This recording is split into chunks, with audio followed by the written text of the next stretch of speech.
This weekend saw the Call of Duty European Championships descend on London's Twickenham Stadium, bringing with it a horde of hoodie-wearing pro players with abnormally strong index fingers. But what if you don't have the twitch reactions of a hummingbird or the steely focus of a human magnifying glass? How can you get involved in professional COD? Well, as one of the big dates in the esports calendar, the COD Championships were a tightly run professional event, which meant that every match had quality commentary provided by a team of top-notch CODCasters. We grabbed Alan Brice, otherwise known as Bricey, between matches to find out how to become a professional CODcaster. So I used to work a little bit in media in the games industry, and it kind of all just come together by accident, really. I went to help out, and I was quite keen to help out at an event. One of the casters actually fell ill, so I ended up doing a lot more than I was supposed to, and from there I got good reviews, so I just kind of continued on and just worked hard at it, and I've got to where I am today. But we can't all rely on fortuitous bouts of sickness or possible rival sabotage, whatever, to give us our big break at an event.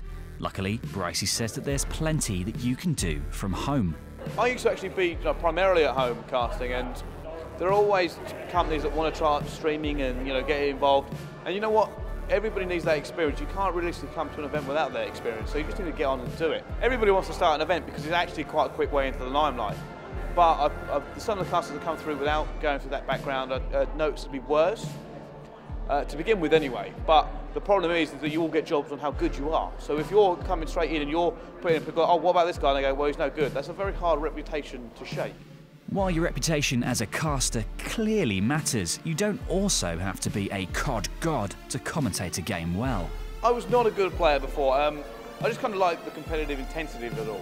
That was always for me that there's no buzz really like it in gaming. I mean, playing a normal game is great, but when you really go and put it all on the line and you're genuinely trying to win, the intensity of it I couldn't get away from.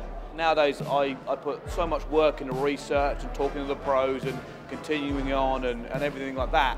I like to think I know what I'm talking about. Well, fortunately for me this year, I've been pretty much doing this 3-4 times a week for several hours. Right. So it's kind of beneficial that I've seen everything that can go on. But yeah, it is difficult. You have to break it, and I try to maintain a close relationship with the pros. So if I can't hold a conversation with one of them, I'm doing something really, really wrong.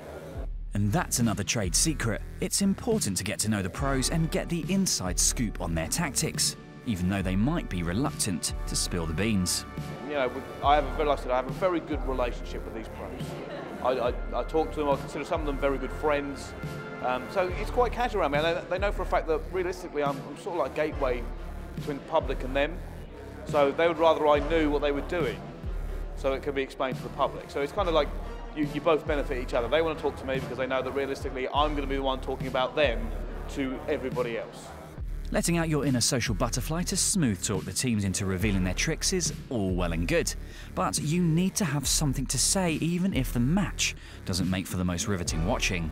You're trying to bring the player in, but if you're following someone and nothing happens within 20 seconds, like I'm just kind of talking about the scenery or something, trying to break down the strategy, it does happen, but it's basically my job to try and make the best of the situation.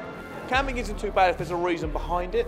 Like you can just strategically kind of break down what they're doing and stuff like that. It's just when everybody slows down, if it's slow gameplay, teams will famously just form battle lines across the map and go for pick, and that can go on for 30 seconds, and 30 seconds is nothing. But when you're focused and you've got to speak every one of those seconds and there's nothing to speak about, it's the longest 30 seconds of your life.